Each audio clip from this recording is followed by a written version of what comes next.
ce soit au niveau national ou local, on a une forte dégradation de la santé mentale des jeunes. Bien évidemment, on doit faire une mise en débat de ce sujet suivant la méthodologie de l'appel citoyen et de récupération de la parole citoyenne. Et enfin, l'objectif, et vous le verrez tout à l'heure dans notre présentation, c'est des pistes d'action qui soient concrètes et qui puissent finalement orienter les choix de la métropole. Il y a une vulnérabilité majeure des jeunes depuis la pandémie, et puis l'importance de la lutte contre la stigmatisation. Bonjour tout le monde, vous allez bien? Et comment est-ce que vous allez vraiment?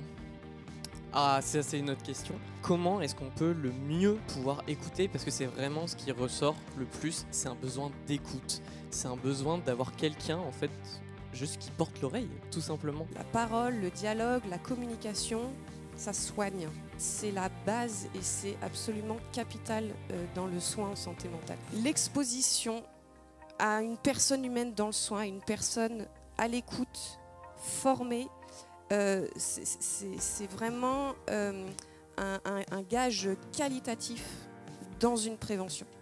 Par quelle méthodologie on allait pouvoir apporter cette réponse de manière à ce que ça puisse effectivement avoir un impact auprès de la métropole et pourquoi pas demain permettre de passer à l'action. L'idée c'était vraiment d'être sur la partie sensibilisation, action de premier niveau, pédagogie, auprès de cette tranche d'âge des 15-25 ans.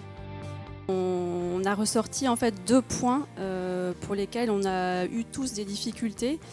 Et on va dire qu'il concerne le début du parcours. Le premier, c'est à quelle porte s'adresser au moment où les difficultés arrivent, comment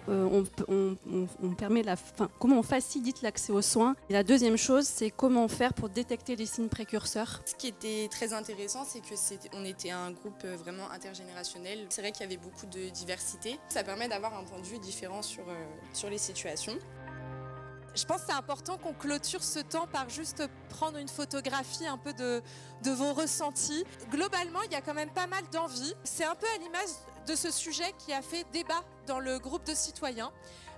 Selon les tranches d'âge, la question de l'usage du smartphone, des réseaux, comme des outils qui pouvaient être vus comme pertinents ou pas, ça a posé question. Ok, ça fait l'unanimité, toute la démarche d'atelier et de mobilisation de groupes de jeunes. Merci de vos retours sur cette piste.